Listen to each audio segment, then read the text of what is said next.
Alright, I get it. Learning jazz is difficult, but I see patterns recurring again and again that are stopping you from improving your jazz and becoming a more complete drummer. So let's get into the first one. As usual, timestamps and equipment are down below, so feel free to skip around.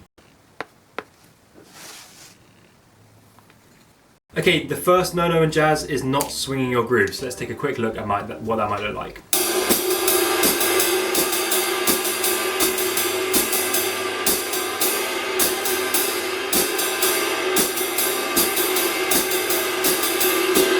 Okay, fundamentally this comes from the sort of rock and pop grooves that you might have been playing your entire drumming career on, so you're really used to that straight sort of eighth notes like, but really in jazz you want to be thinking, and instead of your ride cymbal being like this, which might feel natural as you're coming from a rock groove, which is sort of understandable, it needs to be. And the problem is, if you're not swinging, it's really going to sort of kill the flow of the band, because jazz fundamentally is swinging the whole way, the whole band is swinging, so if you're out of place, it's really going to kill the sort of flow of the entire band.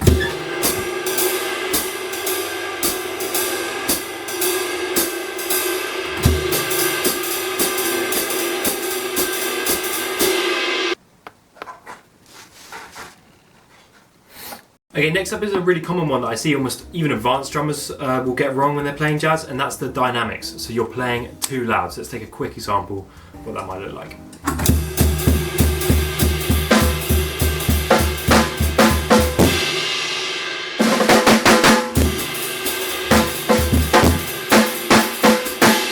So the problem is this, is that you're just covering everyone else up. You want to be comping with the band is the whole point. You want to be integrating yourself with other instruments, not playing over them, not playing under them, but playing together and sort of integrating yourself. So whether that be ghost notes on the snare instead of ba, ba, ba, you're having like a touch and sort of drags and that sort of thing. The ride cymbal being loud enough to hear, keep the time of the whole band, but not drowning everyone out. And obviously the bass drum not going boom, boom, boom, but sort of feathering that bass drum and allowing your entire instrument to sort of integrate within the band. So let's take a look at the correct.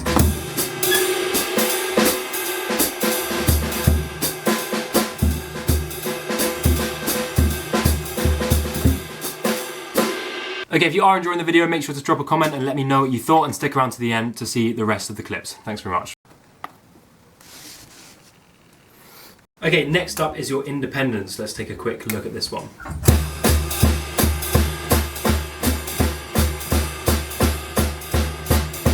So the main problem here is that there is certain cases where you might want the bass drum to just be on 1, 2, 3, 4, keeping the band ticking over.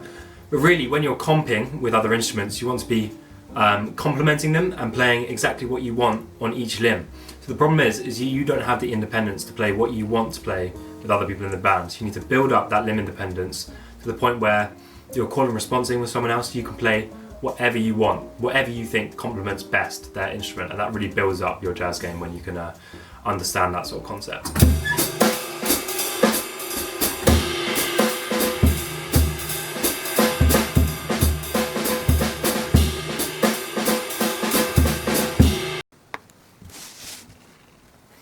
Okay, next up is that your fills and licks are just not appropriate for your style of drumming in jazz. So let's have a quick look at that.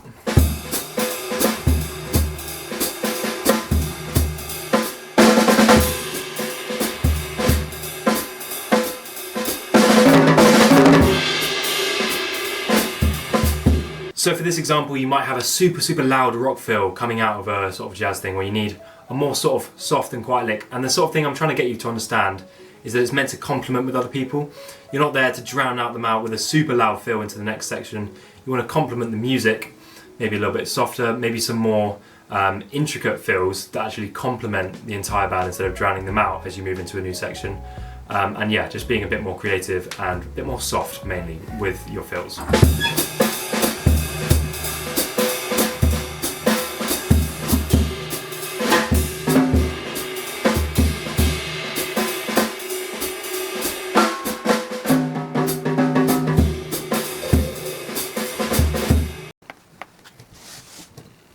Okay, a lot of the mistakes we've just talked about actually culminate in this mistake, which is ignoring the rest of the band. So let's take a quick look at the wrong example.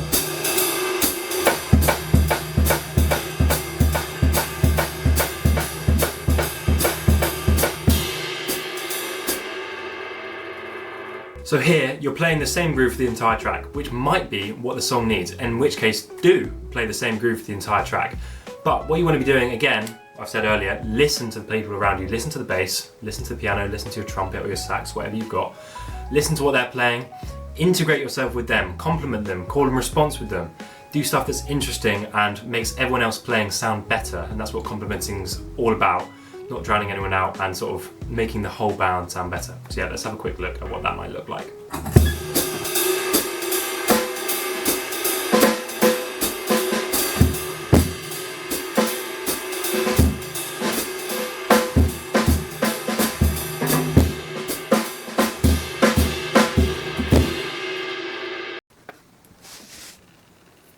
Okay, moving on, and we've got the wrong sort of technique for playing jazz. Let's take a quick look at what that might look like.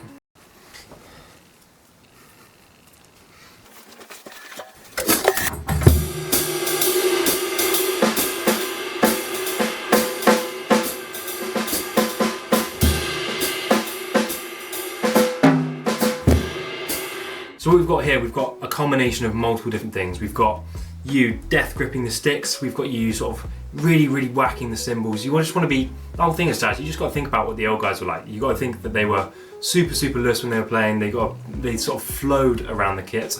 Whereas if you're super tight, that's also going to contribute to you playing probably a bit too loud. You can't really hear the sort of whole tone of the drums if you're really whacking them. You need to be sort of a bit more loose, and it gives your drums a nicer sound actually, which is a thing that people don't think about. And then the combination of all that is that your jazz is just going to already sound better, going from really tight to really loose. That's going to culminate in a very fast change between sort of beginner level jazz to sort of moving up in the jazz world a little bit.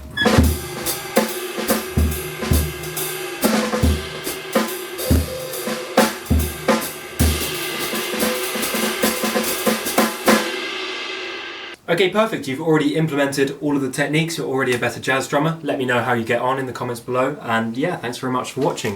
Do check out the other videos, like, sub, whatever. Yeah, have a good one.